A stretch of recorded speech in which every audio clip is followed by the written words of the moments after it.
Okay, so we're good to go according to this.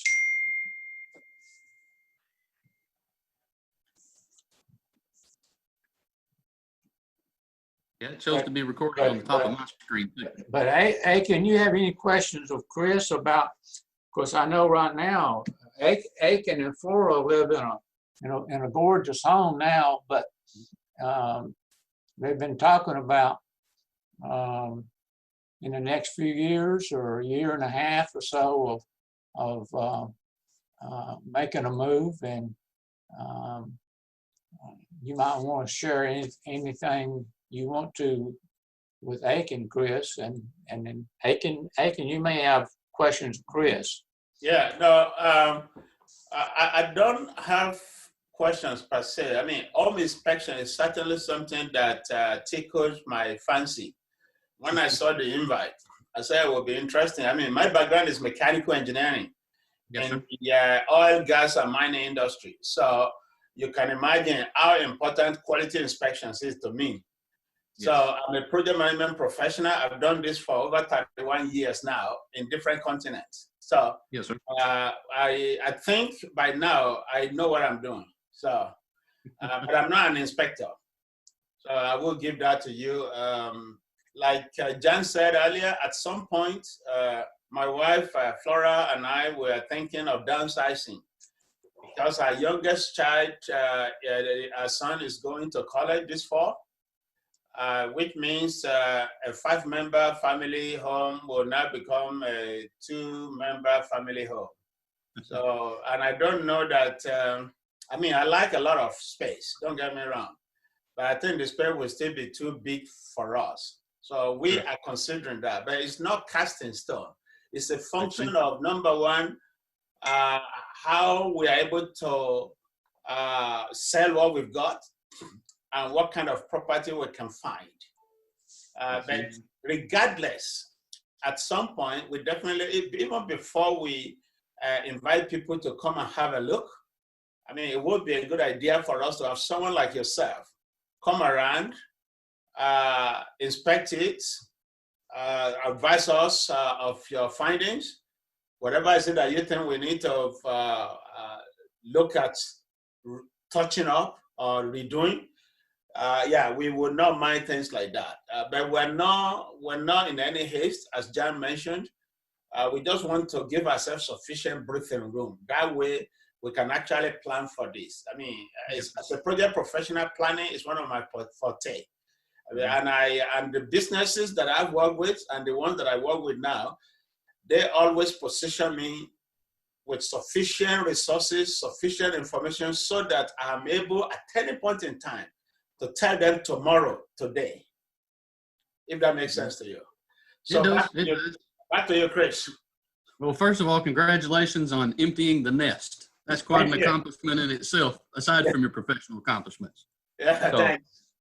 Congratulations on that. And you're very forward thinking in considering a pre-listing inspection. A lot of folks don't think that way.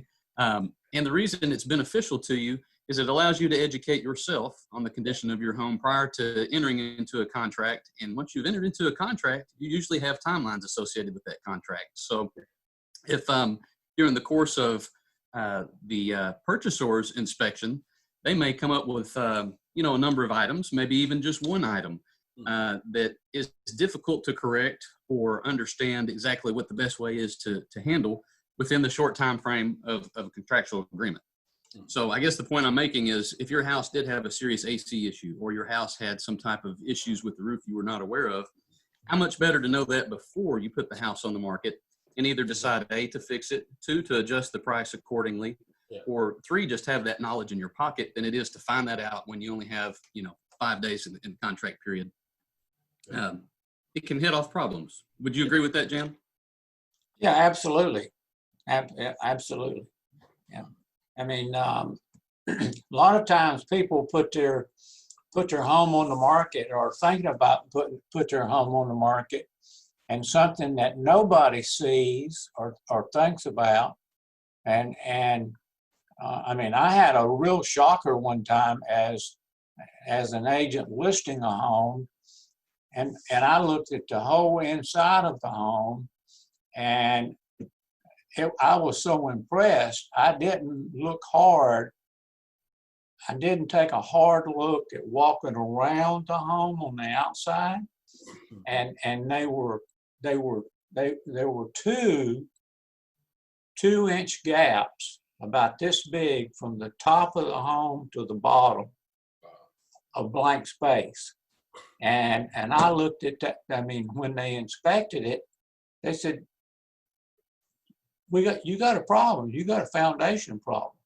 And I thought, holy smokes. And I actually had the vice president of the builder met me with his foundation, his structural engineer, and they looked at it and they said it was caused by the side of the home was getting so much heat, and it was because of the brick was not, the brick was concrete based, and so it wasn't a good quality brick.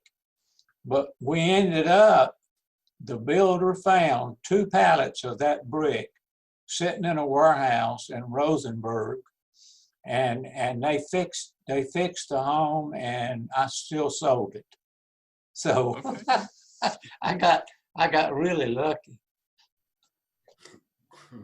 Chris, what do you look at as an inspector when you walk into a house? I'll tell you what, if you'd like, I'll just kind of give you the brief 5-minute overview of what my patterns and what my habits are during inspection. You want me to go at it that way? Yeah. Yeah. So I generally start, weather permitting, on the exterior of the home. And probably 2 of the most important things during the home inspection is evaluation of the grading and drainage around the home and how that affects the performance of the foundation and how the foundation is actually performing from what you can see.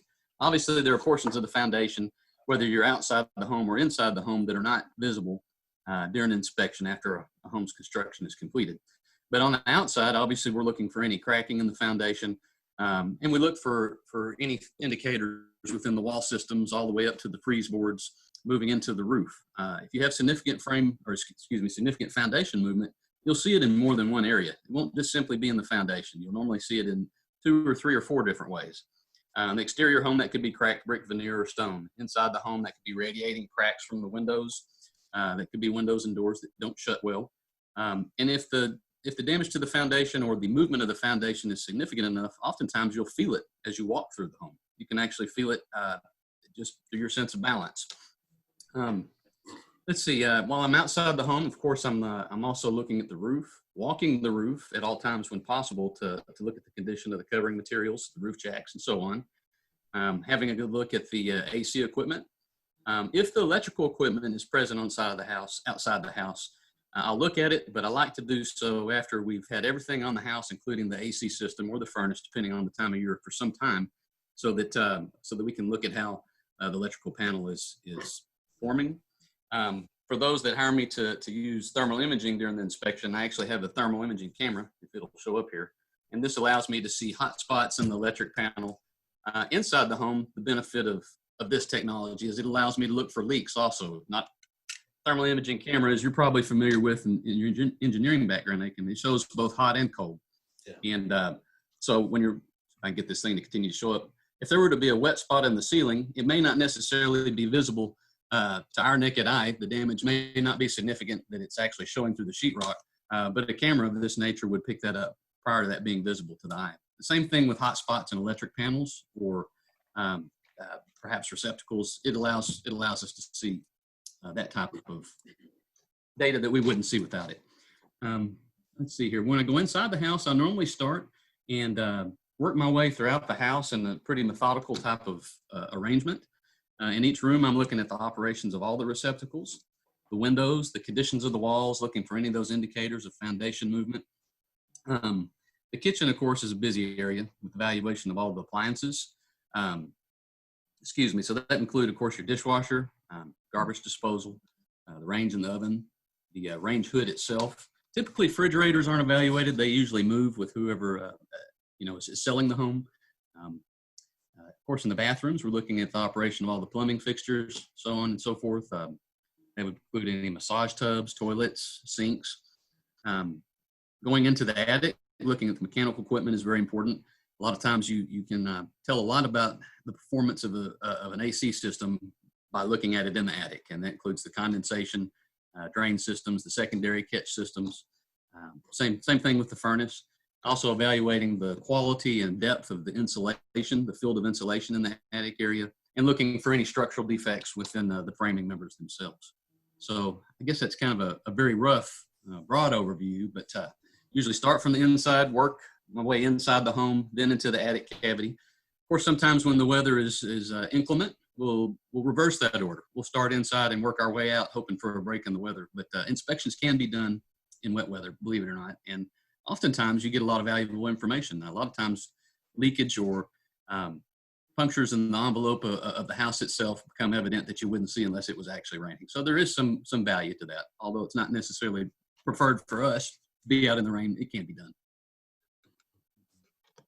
That's good. That's an excellent overview. Thanks, Chris. That was very good. Yes, sir. Most of that, Aiken, I'm sure you know, but at the same time, it's good to hear somebody explain exactly what they do. And every inspector, and I've dealt with a lot of them, every inspector has their own way of doing things. But I mean, I personally have good experiences with Chris and his thoroughness, and that's real key. Thank you, Jen. Appreciate that. Yeah. You know, I guess a couple of other things we evaluate, you would consider them additional items outside of normal home inspection or the termite inspection. And so I do carry a commercial applicator's license to be able to do that, and it allows us to look a little more in depth, not just for termites themselves, but for conducive conditions that may allow termites to infest the home later without you really noticing. If the home has pool, septic, irrigation, we also evaluate those systems as well. So when someone, just to that point, when someone asks you to come and inspect their home, do you have different levels of inspection, or once they ask you to come inspect their home, you do everything that you need to do? So far as the home inspection, yes, the same for each one. If the house is built in 2020 or if the house was built in 1895, I'm going to be looking through the same systems with the same level of detail. Yes, sir. Okay, got it. I guess the only difference is those who elect to have additional, I guess, systems evaluated, such as the irrigation, water wells, the things that I just previously mentioned. That would be the only difference. Okay, yeah, that's right. But at least you'll make sure you inspect everything that they've got within the perimeter of the home. Yes, sir. That's correct. That makes sense. And I guess Chris, you may want to explain to Aiken the phase inspection process that you could do on new homes. Yeah, absolutely. Throughout the phase inspection process, what we prefer to do is to show up just the first inspection. The first phase would consist of an inspection just before they pour the concrete. So we're out there looking at the forms. If it's a post-tension cable type of slab, we're looking at the positioning and the cradling of all the cables and their arrangement. We're looking for reinforcement in the corners of the foundation, the manner in which the plumbing has been laid underneath the foundation structure, and looking for the appropriate grades and things of that nature. The second phase would come just before they dry in the house, just before they hang sheetrock. So that gives an opportunity to look at the framing in a manner that you'll never see again. Obviously, once a home is constructed, you know, it's a visual inspection only, so we're not doing any destructive entry into the walls. During the phase inspection process, we get to see all of that. We get to see everything in the roof structure and the walls, including the electrical, the plumbing.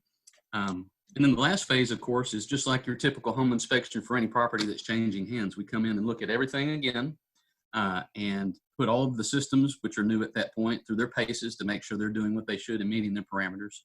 And that usually wraps it up. Okay, so that's an interesting one, which I never actually thought about. So do you find individuals asking you to manage the phase inspections of their homes being built, or do the builders engage you themselves? How does that? Because I'll give you an example. Like this house was built for us a little over 10 years ago in 2009. We moved in November 20th, 2009. And between August, when I first showed up, August 2009, when I first showed up, and then November 20th, my family wasn't here all the time. We were in Australia, in Perth. I was here probably for about 2 months. The remainder of my family members were here for about 2 weeks. And then so we kind of shuttled between Perth and Houston during that time period. So the thought of even inspecting, the home was built for us. So the thought of even inspecting or doing face quality assurance or whatever and control, that didn't even cross my head at all. So my question to you, Chris, is do people typically engage you if they are building a new home to work for them so that you can be responsible for the first inspection, or is it the builders who engage you? It is typically the person purchasing the home, and to give them the peace of mind that things are in order and are as they should be. Some builders do have an inspection process of their own, and of course that varies from builder to builder as to how in depth that is and how effective it is. But yes, so the work that I would do would be in the instance for you if you were to be building a new home. Okay, that's good to know. That is very good, because I never actually thought about it that one could do face inspection. Because it's interesting you said that, because in the real world of project management, we actually do that, as you will expect. I mean, so even before you spot, before you break ground at all, we'll go there and do a lot of inspection, do environmental assessments, do all kinds of community awareness, and do all those kind of stuff. And then as the project is being executed, you realize that we continue to do routine inspection. Flora. Now I have to pause now. The director is here in the house. The boss is home. Stop it. Please, this is my resident director. Hi, everyone. Oh. Yeah. Flora. So, Hi, how are you? she was the one that made me know John, because without her, I wouldn't have known John, like John said earlier. So, and for me, as she knows, I like John's spirit. I just like him. So when I get any email from him, I read it. So any invite like this Zoom now, she knows I should be doing something else. But I said, no, I will. This is John's stuff. I will have to. Well, I appreciate that, and it's good to see. It's good to see the boss show up. Yeah, exactly. I wasn't sure if the boss was going to show up, and it wasn't my own place to invite the boss. So, Well, so yeah, anyway. it's good. I'm sorry for not logging in to participate. Yeah. So, That's all right. but I just thought I'll show my face anyways. Uh-huh. Are you, Flora? Are you about to catch up from the tax season, or are you kind of kicked back and relaxed now? I relaxed a few weeks ago, but I'm back. I'm slowly getting back into it. So I'm hoping to be able to get fully back maybe by the end of this month, because some people are still not ready to do their tax. And so, and I know that I know from what some people have told me that have you doing their taxes. Some people are, behind and filing their taxes, and some people are 2 or 3 years behind. I can't believe that. Oh, yes. I've had people call me for 5-7 years. I said, wow. You have to watch it, because sometimes when the statute of limitation is already passed, then it's better not to just bring it up. Otherwise, you are going to be in big trouble. I don't know how people could be in that kind of situation and still be able to sleep, go get a cup of coffee, still be able to love others and be able to walk around. I mean, I'll lose my mind. I don't. It's just not me. I don't like to default in anything. I didn't know there was a statute of limitations related to the IRS. I thought they had ever-reaching authority. Yes. Exactly. Yeah. Even sometimes you think that the statute of limitation is passed, but then, for every IRS rule, there is a but. Yeah. So if they discovered that there was a 1099 that was filed on your behalf that was not reported as unreported income, no, they will bypass the statute and get at you. Yeah. Interesting. Yeah. So Are y'all still going to the Fellowship Church? Oh, yes, online. Parkway, yeah. Online. Yeah, the church opens next Sunday. Oh, it's going to open. Yeah, Yes. it's gonna open it, but we're not planning to go on Sunday. We'll still let them open first and see how that goes, and then that's our own way of managing the risks. Now, y'all still going to the original church and not the other campus, right? That's right. Yeah. That's the West Park. That's where we belong. Yeah.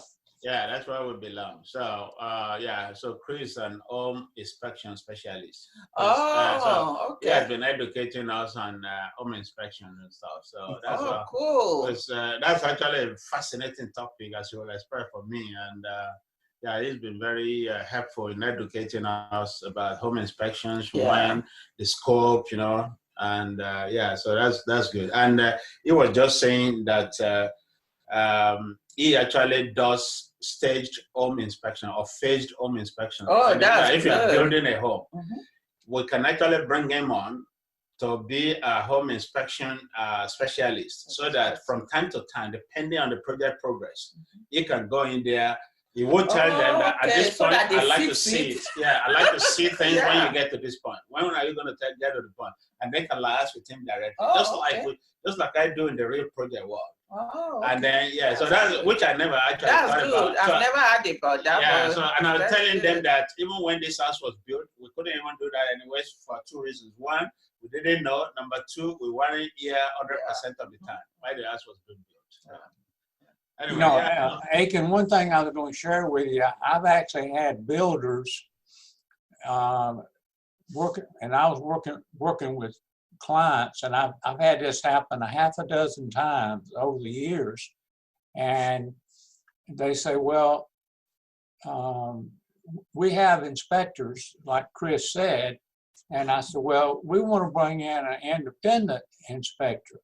And they said, well, you can't do that. I said, well, let me explain something to you. I'm going to recommend that my client not buy your house if we can't bring in our own inspector.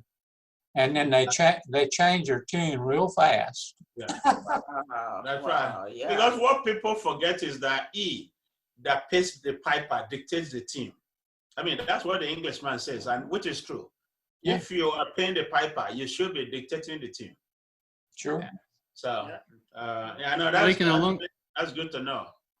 Along the lines of your question, another valuable inspection opportunity is just before the builder's warranty runs out. Of course, you have a 10-year warranty on certain structural items, but basically your bumper-to-bumper warranty is for 12 months. So in that 11th month, it's wise to consider having someone come in and inspect it to A, either purchase a peace of mind that everything is still as it should be, or B, be sure that the builder takes care of the things for which they should be responsible that aren't operating correctly. That's astute. That's a brilliant point. That's very true. Unfortunately, I mean, just like with a lot of things in life, all these things cost money eventually, but people don't take care of it. It's just like having an investment. How many people actually look at their investments the way they spend energy to do their work? I mean, you've made this money, you're investing in. Now you're working really hard, but you could actually spend less time working hard and focusing on the investment so that you understand how the investment is performing. If there's need for any course correction, you can course correct right away, rather than waiting till later and then you realize, oh, geez, I didn't even think about that. So a lot of things, I mean, life is give and take. What I've found out in life, I mean, particularly talking to some of my team members and friends, is that things that actually matter, that would determine our tomorrow, how we live our tomorrow, we don't focus on them today. It's just like family. I mean, somebody was saying it the other day that There has never been a time when somebody was at the end of their lives and they asked them their regret without them talking about their family. Nobody will talk about job that, oh, I wish I worked harder. I wish I did work this more. I wish I worked this many jobs. People talk about friendships, relationship, family, children, that sort of thing. So, and it's vitally important for us, in order for us to have a decent future, we need to look at where our today is and where we want our tomorrow to be so that we can come up with a clear path into getting to that tomorrow that we desire. So. Yes, sir. Sounds like words of wisdom to me. Yeah. Thanks, Chris. Chris, another question. What kind of education does an inspector have to have, and what kind of experience does he need to have? Yeah, good question. That varies from state to state. Texas is probably one of the, if not the most stringent state out of the 50 so far as their inspector education and requirements. There are some states that don't require any certification whatsoever. You can show up and claim to be a home inspector and off you go. My training consisted of, let me think now, I believe it was 430 some odd hours of training. Most of that, a lot of that was classroom training. A good portion of it, though, also was field training, where we were accompanying experienced inspectors on inspections and actually going through the process and doing that in the field. So in the state, the licensure process consists of the 400 some odd hours I've mentioned, the actual field work, and a comprehensive examination, both a state examination and a national exam that you have to pass before you can earn that licensure. And then the last thing that they have you do before they'll grant you a license is to be sure that you're properly bonded and insured. Okay.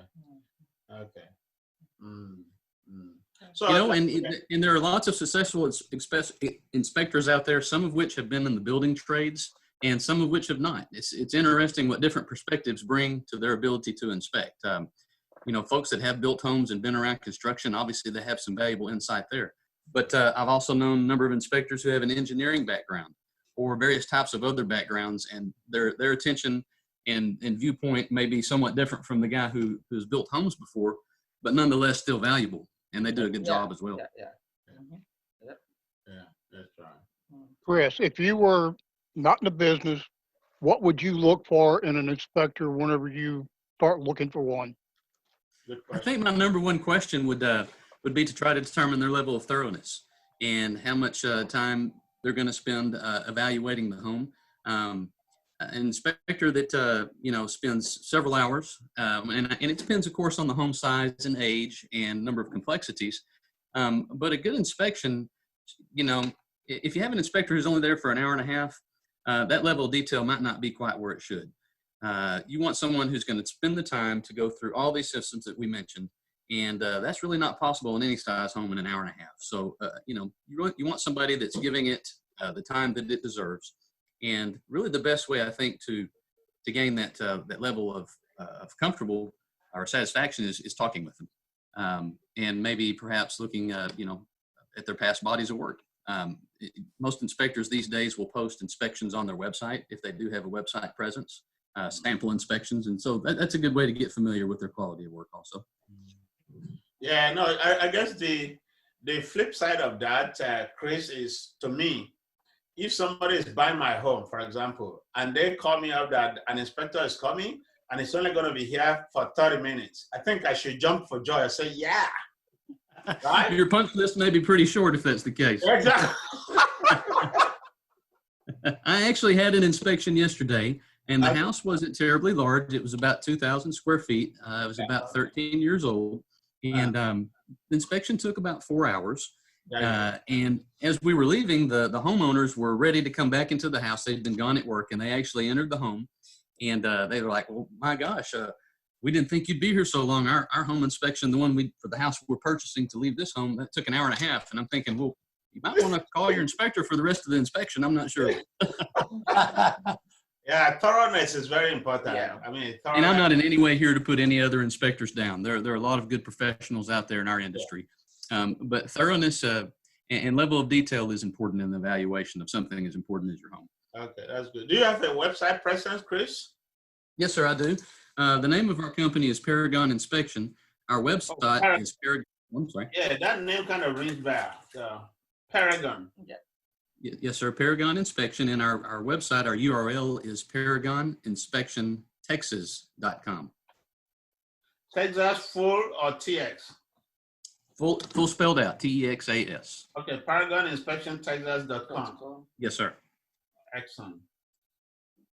Yeah, I'll definitely look you up. Thank you. I'd be honored. No problem. I mean, I'm doing this for John. I mean, jeez. Whatever John asked me to do, I do. So, all right. Yeah, all right, So- thank you. Sorry, I have to leave. Yeah, I'll be leaving Busy in with about some other projects. Yeah. See you, Flora. All right. All right, I will thanks. bring Bye. one. Yeah, in 6 minutes. Okay. Yeah. Chris, Yeah, I Chris. probably will be leaving in about 6 minutes myself. Chris, what would a typical inspection cost?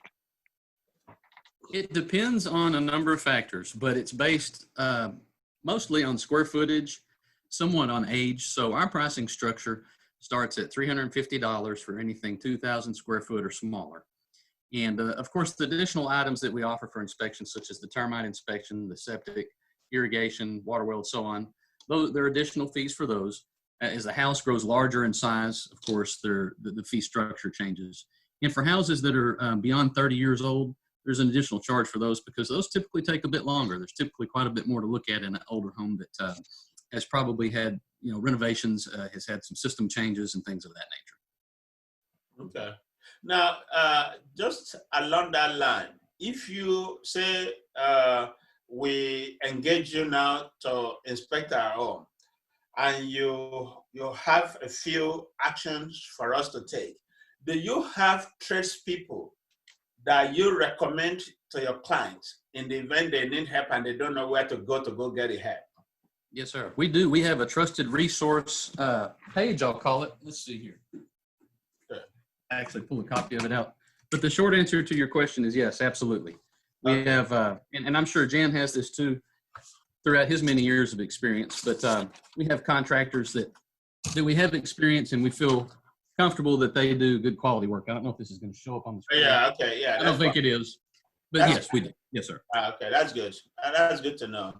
Because sometimes some of us who are not very familiar with this area, I know Flora is more familiar now with through BNI to know a lot of people. But me, I just sleep in this house. I don't know a lot of people. I don't know a lot of things. So it would be very reassuring for someone like yourself to inspect a home and to be able to say, well, in case you don't have someone that you can call, here is a list of people that we believe will do a good job for you. That's actually very good. Yes, sir. Yeah, we have some folks we trust, and I know that Mr. Gillespie does too. Yeah. Yeah, it's that's important, Aiken. I mean, I have people, let's just say I sold them a home 10 years ago, and they'll call me up and say, I need a plumber or I need an electrician. And I always have a resource, and if I don't, if I know I can't put my name to them, then I'll say, I'm sorry, I don't have anybody. I don't have an electrician in the Woodlands, as an example. That's good. That's good. That is good. And because of the multicultural nature of a city like Houston, people come, people go. Definitely, there will be need for clients to ask that kind of question. Okay, so where do we go? Now, I mean, it's a so what kind of question? Now that you've recommended all these things that we need to fix, so what? So what's next? Where do we go? And some people are just clueless, and it's not their fault. They just don't know. Again, maybe they start Googling or they look for, I don't know whether people still carry yellow pages or whatever. And it's not the same. You're right. And, this scenario that you speak of kind of lends itself back to our discussion of a pre-listing inspection. If you've had that inspection and you know what repairs need to be made to the home and you know which ones you're willing to make, that gives you more time to make those investigations, seek out those referrals, and get the work done right. Yeah. Without being under the pressure of a contract lingering over you. Exactly. That's good. Very good. Very helpful. Mm. Aiken, what do you think of a monthly Zoom meeting similar to this with different guest speakers, like maybe having one with a lender, having one with Flora be the tax expert, and Yeah, I know it's good. It's good. I like it because once you know that the topics that people can relate to or that will resonate with people, because that's very important. That okay, you know your audience. Okay, what's going on right now that you believe people would generally need? Okay, now summer months are approaching. What do people typically need during the summer months?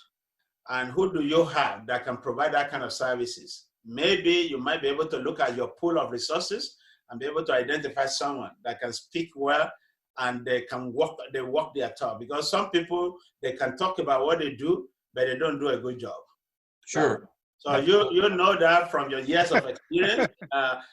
So, and it's very easy for some of us to decipher that. If you're talking to someone who doesn't know what he's talking about, it's very easy to know. Yeah, well, I definitely would make sure, because I'm putting my reputation on the line.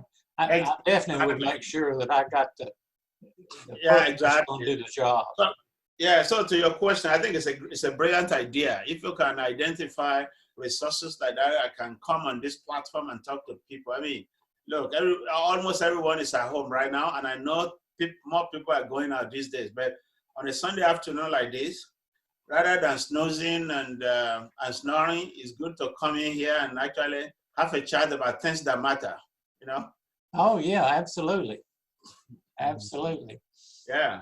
Now, So, one thing I was going to kid Flora about, but she left on me, is you have to tell Flora that when Flora first did my taxes, I went in her office and it was almost like I had a wheelbarrow full of backup paperwork, and I'd hand her something and she says, I don't, the only thing I need is that top page, throw everything else away. She was so funny. Yeah, no problems. So anyway, it's very nice talking to you all. Hey, thanks, John, for organizing this. Thanks, John, and thanks, Chris, for all these educative views. Thank you. Yeah. I enjoyed the talk. Thank you. We appreciate you, Aiken, and we appreciate you joining us. Oh yeah, anytime. Once I'm not traveling, once I get your email, I'm putting it on my calendar right away. I said, "This is John. I've got to be a part of it."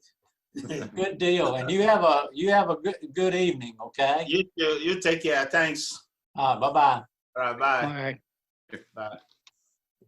Chris, you got any last thoughts, any wisdom to share with us, or that we can share with the Jan's clients? Any wisdom? I know I'm putting you on the spot. Yeah, I would say so. Golly.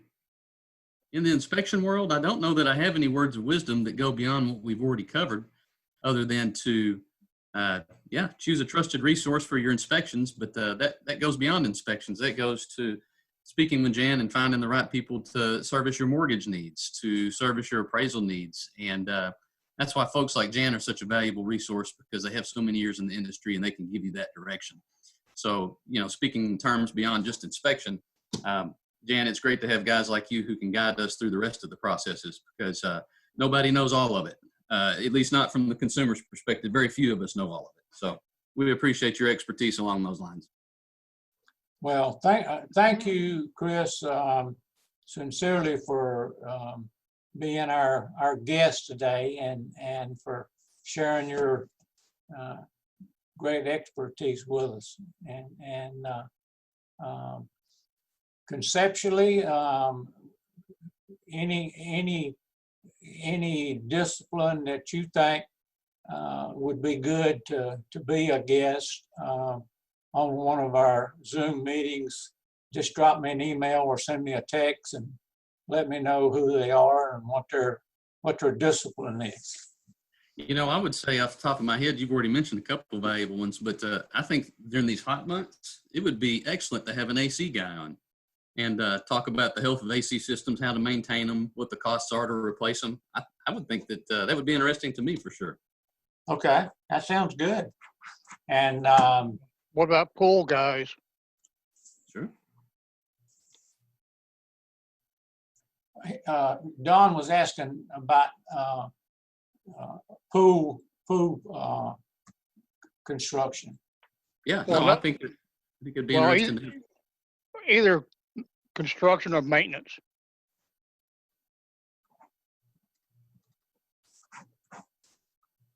Well, there's a lot of good ones out there, and Chris, you may have someone there that you feel real strong about.